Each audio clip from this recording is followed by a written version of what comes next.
What's up, chess players? Welcome back for our second episode of Beginner Breakdown, where I'll be analyzing games of chess beginners against other beginner players. Today's video is going to be interactive, so I'll occasionally be pausing and you'll have the opportunity to find the best move, and then I'll show you the answer after.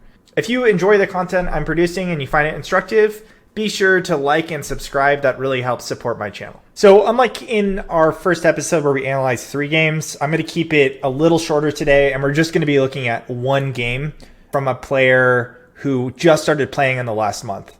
These games come from Jarett, who learned how the pieces move when he was 8 or 9 and started playing again during the pandemic. He says his chess goal is to become competent and understand the opening lines for both sides. And he's also hoping to reach 1500 on chess.com. This is an achievable but ambitious goal. And at the time of making this video, Jarett is rated around 600 on chess.com Blitz. So he's really new to the game. So if you're also a new player and you recently started playing, I think you'll get a lot of value out of this video.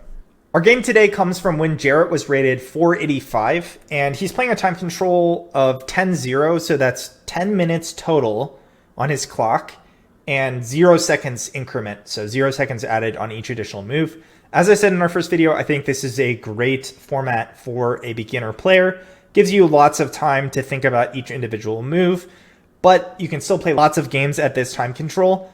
And the 0 increment means that there is going to be some pressure, which means you will need to be able to find moves quickly. You can't just spend forever on each move. And I think that's perfect for players at this rating. I wouldn't recommend going any faster than this time control. You can go slower, but any faster, there's really not enough time for you to consider the trade-offs between different moves. In this game, Jarett is playing white, and he opens with c4, which is the English opening. He says here, I opened with the English because it has a recognizable opening, but I don't really know how to play it, so I got all tied up. That is very normal at this rating. I also play the English. I think it's a strong opening, and the main reason I like the English, you end up in very playable positions, but often you deviate away from your opponent's opening preparation. So most opponents are expecting you to open with e4 or d4. So when you play the English, often they get a little confused because they've just never seen this opening before. But it is a good idea at this rating to watch a few videos and just understand the basic themes and ideas behind this opening. And that'll help you out a lot. You don't need to know every line of theory. That's not really important. What's more important is just understanding some basic ideas and having some plans in mind. So while I won't be covering English opening theory in this video, I am going to link to some other excellent videos from people like Gotham Chess and St. Louis Chess Club. They've put out some great content on this. But at a high level, the English opening tries to directly control the center. And as I said before, it often gets your opponent out of their opening preparation. So if you can apply some standard opening principles, those include developing your pieces quickly, fighting for the center, and castling early, then you should arrive at a playable position. And then from there, you can achieve your advantage. So in response to the English opening, Black plays c5. And after knight c3, knight f6, knight f3, d5, we have a very normal opening, and both players have played quite well. In fact, this play is indistinguishable from super grandmaster play, from the best players in the world. So there are games from Carlsen, Geary, Kramnik, Kasparov. Amazing world-class chess players have played this exact sequence of moves. So far the opening has been going great. Now, white challenges the center with d4. And the idea behind this is sound. Your goal is to seize control of the center and control some of these central squares. In order to play this move, though, you need to have a response to what Black plays next, which is taking this pawn. And white opts to take back. This allows a queen trade. So you're allowing your opponent to trade queens. And here, Black trades, and white recaptures with their king. Here, Jarett says he trades queens, which is sort of strange, but that's the kind of thing you accept at beginner chess. I don't think trading queens is strange, and in fact, I think it's a strong idea, particularly at this rating. So first, I would ask yourself, why would Black trade here? What's the intent behind this trade? Well, for one, it prevents white from castling. So if your king has moved in the opening, you lose your castling rights. You can no longer castle. And that keeps your king stuck in the center. if you're not familiar with the rules of castling, castling is a special move that allows your king to move 2 squares once in the game and almost swap positions with the rook. So if you'll see when I click on the king here, in this position, because there are no pieces in between the king and the rooks, and the king and rooks have not moved yet, I can actually, on this turn, do this maneuver, which is called castling. And that ends up putting the king in a very safe position near the side of the board behind a wall of pawns and pieces and tucked next to your rook. It's a very safe position that is desirable for a beginner. And you can do this on both sides of the board. So in addition to castling king side, you can also castle queen side like so. And again, black has the option of castling as well. So we actually had a very similar type of queen exchange happen in the first game of our first episode of Beginner Breakdown. And in that video, I described this trade as a blunder from white to allow this trade to happen and for white to lose their castling rights. In the comments, Yngve Johannesson, a FIDE master, also known as Zibbit, mentioned that there are actually some positions where very strong players will intentionally take on this sort of exchange, in fact, to get an advantage. Zibbit is an extremely strong chess player who puts out a ton of awesome content on YouTube. You guys should definitely go check out his channel. And thanks again for your comments, Zibbit. So specifically, he brings up positions like the following, where black voluntarily allows white to trade queens, and black no longer has castling rights, but unusually black is actually pretty safe, and in fact is playing for the advantage, even though they can't castle. So there are some positions where eventually, after some developing moves, black is able to tuck the king into the c7 square, and black can be totally safe. All that being said, the ability to play these positions does require a fair amount of understanding of king safety and some precise calculation. Often it's more difficult to find these precise moves when your king is out in the opening. So for you as a completely new chess player, I'm still going to characterize the decision to take back the queen and even to allow the queen exchange in the first place as a mistake. And the reason is that you no longer have that ability to castle, and castling is probably the easiest way as a beginner to get your king safe. As you improve at chess, you can start to experiment with other ways to develop in the opening, and some of those will involve not castling. But for now, as a beginner player, my recommendation is for you to avoid these sorts of queen exchanges if you can. And in this position, instead of recapturing with the king, even just recapturing with the knight is going to still allow your king to castle eventually later, and it will give you some more flexibility and king safety in the game. As we see in this game, Jarett ends up having a king wide out in the opening, and I strongly suspect this decision was the reason why that happened. And also in this position, rather than taking this pawn, white also has some other ideas. So some strong players have gone for this d5 push, which seizes some more control of the center. White can eventually play the e-pawn forward, and you have a very playable position here. You can even play e3 in this position, and when black takes, you can just recapture with your pawn, and you have a playable game. Here, Jarett says he continues development, but leaves the c5 pawn hanging. That's actually super typical in these sorts of openings when you have this sort of pawn exchange. This pawn is pretty advanced, and it's pretty difficult, if not impossible, for you to defend this. So it's actually normal in this sort of system for you to end up losing this pawn, and you'll probably end up recapturing black c pawn as well in exchange, and so it's just a trade of pawns, and that's fine. That's kind of what we see in the game. We see this pawn exchange. So you may notice that this f pawn is hanging, and while I think black would do fine to take this, instead black castles.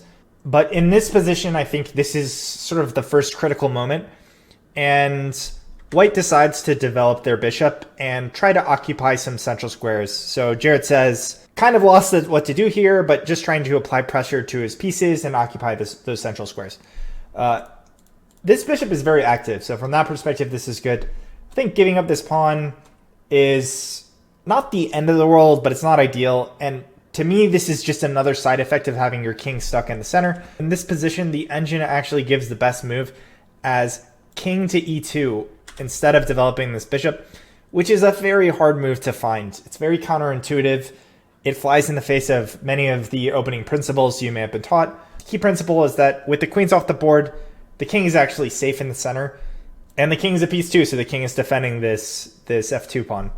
At this point, white proceeds to push aggressively in the center, attacking this knight with his pawn. Now, you should be very careful with aggressively pushing pawns for a piece like a knight, because knights can swing around and sometimes you end up actually pushing it to a more dangerous square. So in this position, taking a step back, the single thing that jumps out the most to me is that your king is still not safe. Your king is still dead in the center of the board. And importantly, it's on this d file. So black is going to be able to move the rook over and gain a tempo if you keep your king in the center. So that's why the engine, again, in this position is still recommending king to e2. So because black's knight is threatened, black moves the knight aggressively forward. And here, white again tries to kick the knight with this pawn move. The knight is forced to move. Or is it? Black plays this intermediate move, checking the king. The king's going to have to move. White finds the best move in the position, threatening the bishop with their king.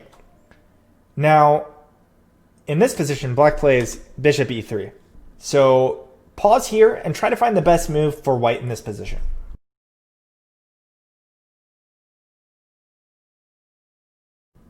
In this position, there are two captures that we should be calculating.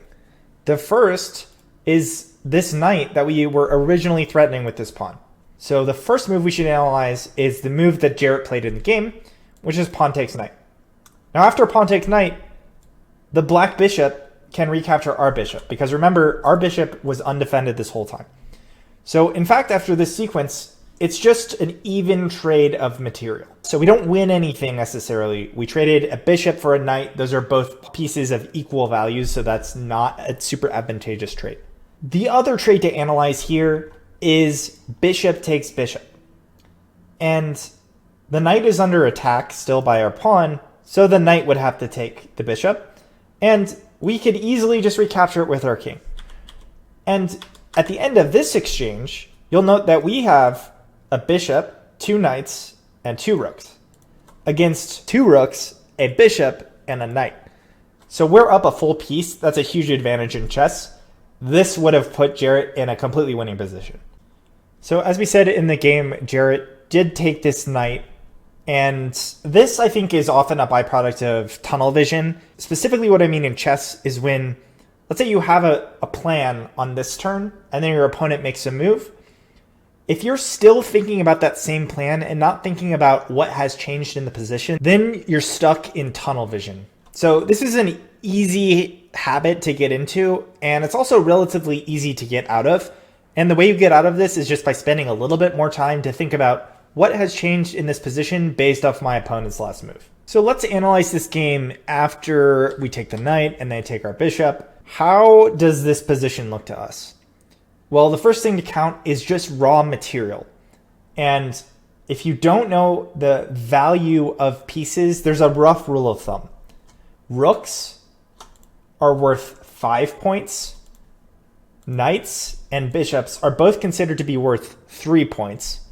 Some people do think that having both bishops is slightly more valuable than just having a bishop and a knight. Your pawns are going to be worth 1 point. And your queens, which we don't have any on the board, but your queens are worth 9. So your queens are by far the most valuable piece on the board. Your king doesn't really have a value per se, but so you might be wondering if the king has a value. And the answer is yes and no. If you lose your king, you lose the game. So in that sense, if you're evaluating an exchange, obviously you're not really considering the value of the king. However, in terms of mobility, the king does occupy many squares around it. So sometimes people consider it worth roughly 3 points, often in an endgame scenario.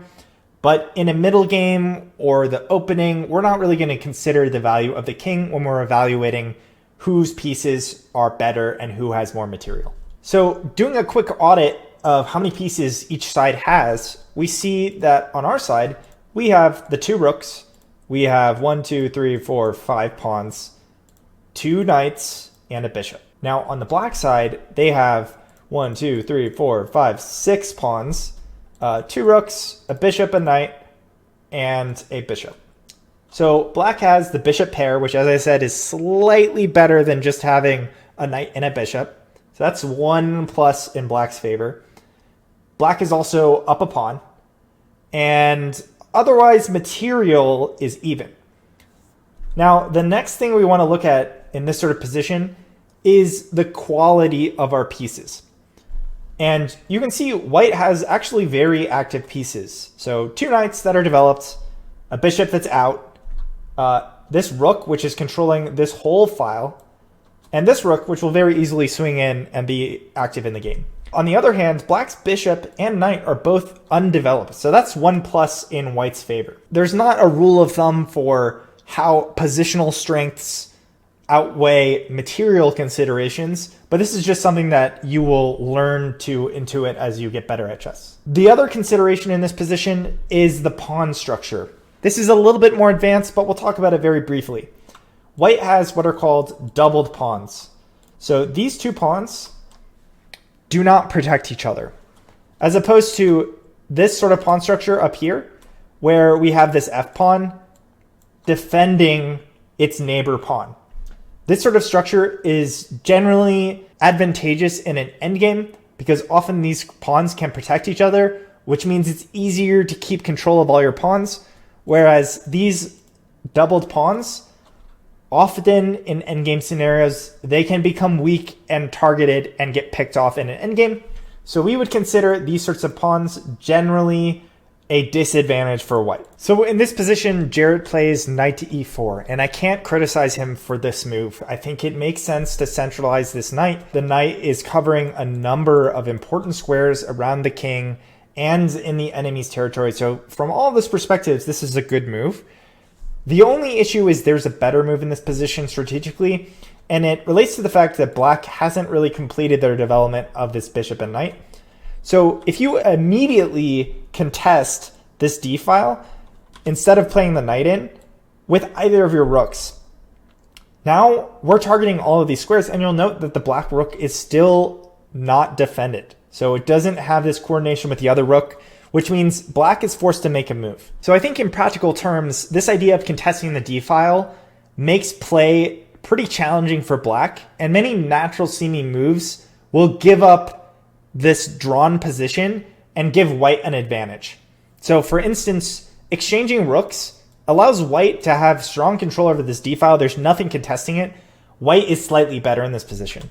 Also, retreating the rook has the same problem, where now white just dominates this file, and it's going to take a few more moves before black has finished developing. In the meantime, white can start pursuing plans like trying to get a knight onto the d6 square.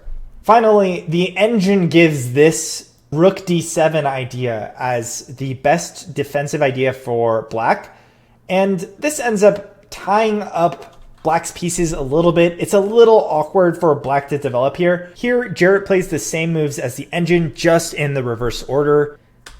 And after knight e4, knight c6, white contests the d file, which is a good idea. Black develops the bishop. And at this move, Jarett says, I did not have a concrete plan besides aimlessly advancing my pieces into my opponent's territory. So we've all been there. We've all had a position where we're not really sure what our concrete plan is. And admittedly, part of what makes it challenging is that your king is stuck in the center. And so you're always going to have to be considering the safety of your king when you're calculating ideas. It makes it a little bit more difficult to push the initiative on your own when you always have to worry about your king safety. The other thing to consider here, I would say you have a couple of reasonable plans. One would be just placing your knight on this outpost square where it's not immediately contested by anything, and it's just a strong centralized knight. The other idea would be to ask black a concrete question, which is, how are you going to defend this bishop, which is now being attacked twice by your rook and your knight? And it's only defended once by the rook, which means black is going to have to move. And here, the best move for black would actually be to just retreat the bishop And this, I think, is a pretty hard move to find, so maybe just playing actively would have been a good idea here. Now, you might be wondering, well, what's wrong with bringing the bishop back and defending this pawn? Well, this actually loses tactically. It's very difficult to see, I will say. So after rook takes, knight takes, there's actually a super difficult to find move here. So I'm going to let you pause and try to find it.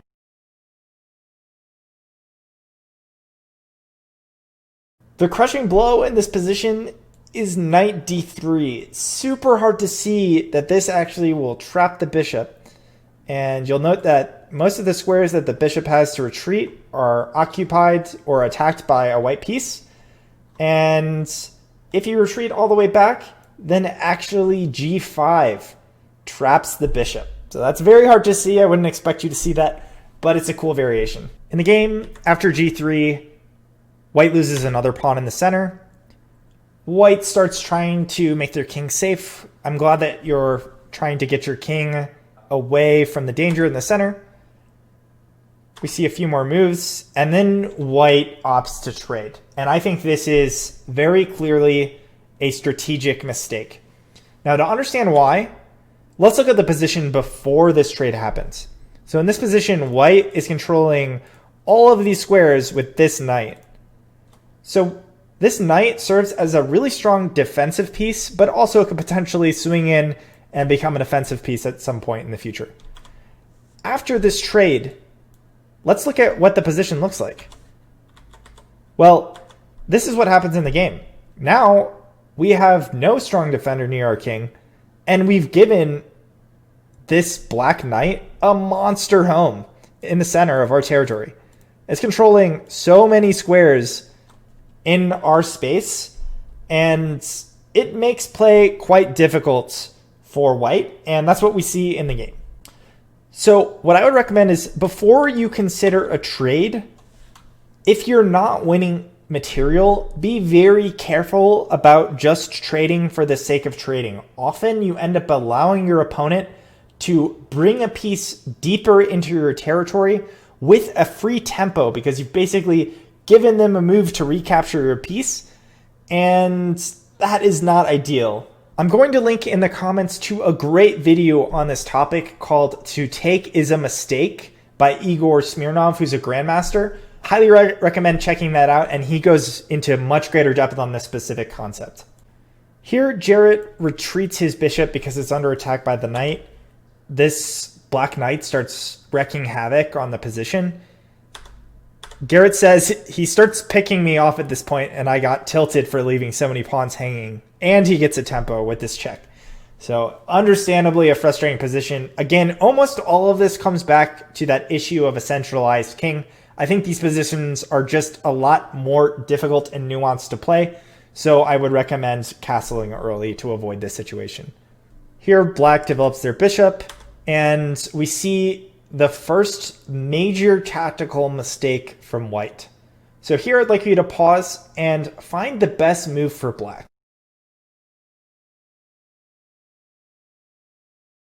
Ideas here for black, and the first involves this long diagonal that we actually just removed our knight from. So previously the knight was blocking the interaction of that rook and that bishop. Now that this knight has moved, the bishop is unleashed on the rook. So the best move in this position is bishop takes rook.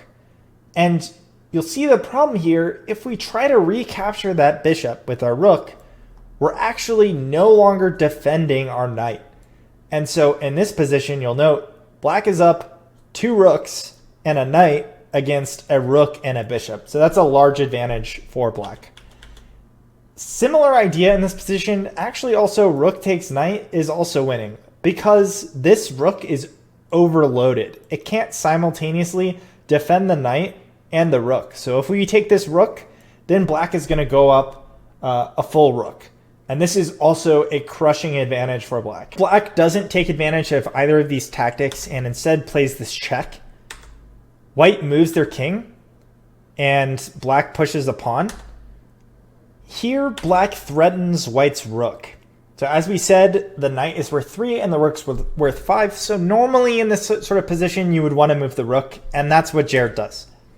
But in fact, there's a very difficult to find tactic here. So if you want to pause and try to find it, we'll look into it after.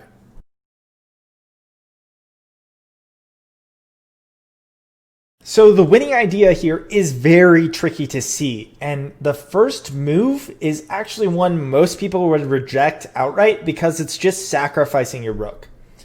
So rook h8 is the first move, and when the king takes, you'll notice now that the rook and the king are forkable with this knight move.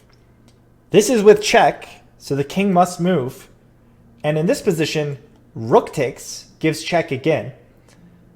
Now, if black just recaptures the knight, you're winning a full rook. So in this position, a rook and a bishop against a bishop and a knight is an advantage for white.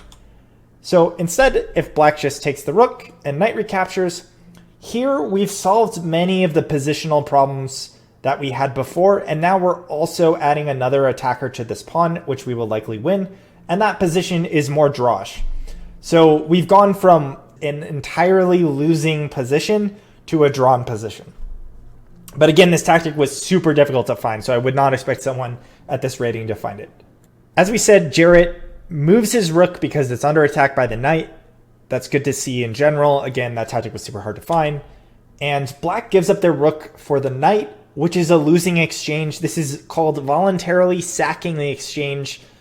I would not recommend sacrificing the exchange until you're a little bit more advanced player and you understand the circumstances where that is a good move. Here, this knight is just a knight.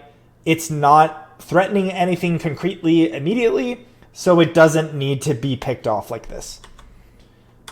And in this position now, white is actually fine. White is doing okay, has the advantage of the two rooks. So even though white is down in pawns, the activity of these two rooks makes up for it, and we're in a playable position again. As play continues, black starts jumping this knight all around, trying to threaten white's rooks. And eventually, in this move, Jarett gives up defending his rook and just gives up the exchange. Here, black definitely should have taken the rook. This is a clear exchange up, and black would have a winning endgame with this pawn advantage. So this giant pawn wall would eventually be advanceable, and this single pawn is not going to be able to stop it in an endgame situation. But instead, black checks with this knight, and we see some moves. And here, black tries to double up rooks, threatening to bring the rook in, and then with check, winning this rook. So while those plans both make sense, this idea fails tactically, and there are two ideas for black here which win. So let's pause and try to find those ideas.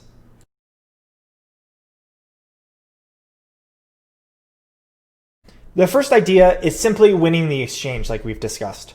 So this bishop is attacking the rook across the diagonal of the board. It's often difficult for beginners to see these long diagonals, so it's something to keep in mind.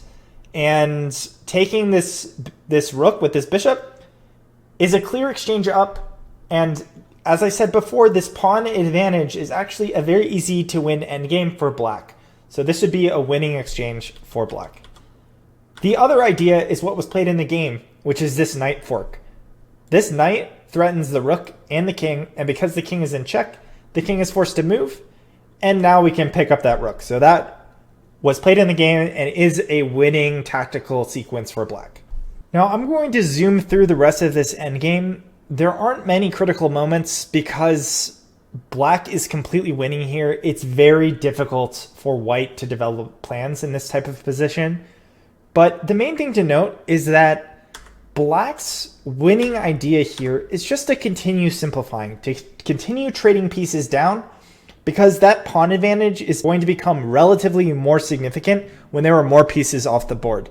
So if you can imagine both the bishops and both the rooks off the board, then it's just a race of pawns, and this pawn wall is going to be unstoppable, and this pawn is not going to have a chance of stopping it. So that's why in this game, this move, rook d4, is definitely a practical mistake. From your perspective as a white, you want to avoid trading your pieces almost at all costs in this sort of endgame. The only chance you have of winning is your rook and bishop becoming coordinated and trying to pick off some of these random pawns in the position. So offering an exchange is actually what black wants, and black should definitely accept this trade and have an easy to win endgame. Black does not actually take this winning exchange, and we see a few more moves. There's not a lot to criticize here, and this position is pretty hopeless for white. Again, as I said, the only way you could really have any chance of winning here is to try to coordinate the bishop and rook and try to pick off some of these stray pawns. So maybe like bishop to b3. There are defenses to it, and black should win this, but that's your only shot. Now, in the game, not a lot to criticize here until we reach this position, and white voluntarily gives up the exchange. So again, losing that rook worth 5 for a bishop worth 3, which is definitely a bad trade. The position, again, it's still hopeless, but you should not be allowing your opponent to win these sorts of exchanges for free. In this position, there are really no practical chances for white to win. I'm just going to jump forward so you guys can see the end of the game. But needless to say, white ends up getting crushed by these two queens, and there's not much to comment on this play. Getting checkmated is unavoidable here. So let's dive into Jarett's strengths and weaknesses. So for strengths, I think the first thing I noticed was Jarett did a good job of keeping his pieces active. He did things like creating batteries, centralizing knights, which is a great habit to have, and it's excellent to make sure all your pieces are involved in the game. Jarett also used his pawns as attackers. That's an area where beginners often struggle, remembering that pawns can also attack pieces. And that pawn is worth 1, so often pushing a pawn forward is a big threat to a piece worth 3 or 5 or 9. So making sure to get those pawns involved is also a strong habit. Finally, Jarett was strong at contesting the center with his pieces. So he made sure that his pieces were aimed at the center and he had pawns in the center. So the whole time he generally had centralized his pieces, which is another good habit. Now let's move on to areas for improvement. So first, and I think the most thematic area for improvement in this game, was king safety. Getting that king castled early out of the opening. So this is something that you can work on in almost any opening system. Most opening systems are going to involve developing your pieces and then castling your king. And a castled king is much safer. When your king is safe and castled, it's much easier to spend time pursuing your own plans and making aggressive threats towards the opponent when you don't have to worry about the safety of your own king and your king isn't getting checked around all over the place. Next, I think working on your calculation and practicing evaluating trades is going to make a big difference in your games. So there were a few opportunities in these games where I think you misevaluated or miscalculated a trade. And that may be because you aren't aware of the relative piece values of each piece. So getting that really ingrained is a great first step as a beginner. Once you know that concretely, later on you'll learn when there are exceptions to those piece values, when you can sacrifice the exchange and trade a rook for a knight, for example. So there are going to be exceptions to these rules, but generally as a beginner, it's great to get the basics down and almost rigidly follow these basic calculation tools, and then later on you'll learn the exceptions. All right, moving on to your study plan. First, I'm going to say this for almost everyone, but general tactics studying is going to give you a huge return on your investment. Many of the positions you were in had tactical opportunities, so ramping up that tactical strength is going to give you the ability to capitalize on your opponent's mistakes and get a huge material advantage. Next, I think just practicing castling early. Every game, I want you to be thinking about, how can I get my king safe? Be super conscious about where your king is. And if you have the choice of making an offensive move versus defending and getting your king safe, I would bias yourself to king safety early on. Later, as you develop in your chess skills, you can play around with keeping your king a little bit less safe in the opening, But for now, my recommendation would be for you to keep your king ultra safe and focus on these other aspects of the game. And finally, I think, although this didn't arise in the game, I think almost every beginner would benefit from practicing and nailing down your standard winning king endgames. What I mean by that specifically is if you have 2 rooks and a king against just the opponent's king, you should be able to checkmate very easily. If you have a queen and a king against a king, you should be able to checkmate easily. And even if you have a single rook and a king against the enemy king, you should be able to deliver checkmate. So practicing those endgames, even against a computer, is a great use of time. And I'll link to some resources for all of these in the comments below.